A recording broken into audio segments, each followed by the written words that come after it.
Nezáleží na tom, čo uvarím? Jedlo nikdy nechutí dobre. Čo mám robiť?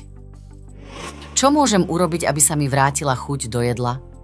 V staršom veku sa často vyskytuje strata chuti do jedla. Zvyčajne je to spôsobené úbytkom zmyslov a svalovej sily.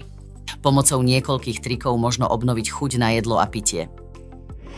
Pozor na príliš veľa hluku.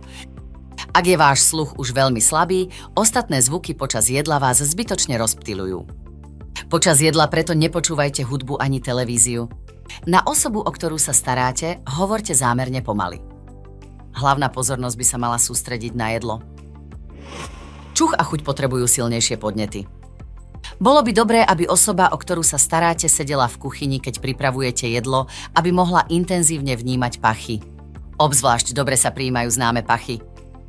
Dochucujte hojne bylinkami a koreninami, ktoré sú v Rakúsku bežné a ktoré má opatrovaná osoba rada.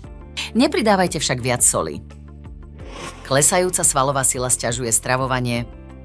Ak nemáte dostatočnú svalovú silu, tenký príbor sa vám nebude držať tak ľahko. Kúpte si vidličku a lyžicu so silnejšou rukoveťou a mäso vopred nakrájajte na kúsky.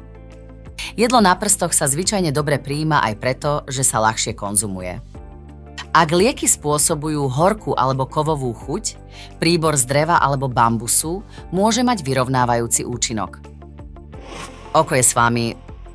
Ak má osoba už veľmi slabý zrak, výrazné farby pomáhajú zabezpečiť dobré vnímanie jedla. Dobre vyzerá farebná zelenina a ovocie ako napríklad červená kapusta, oranžová tekvica, zelený špenát alebo modré bobule. Používajte riad, ktorý kontrastuje s jedlom.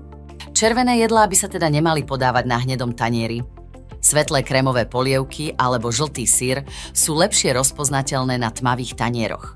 Obrus by mal mať inú farbu ako tanier.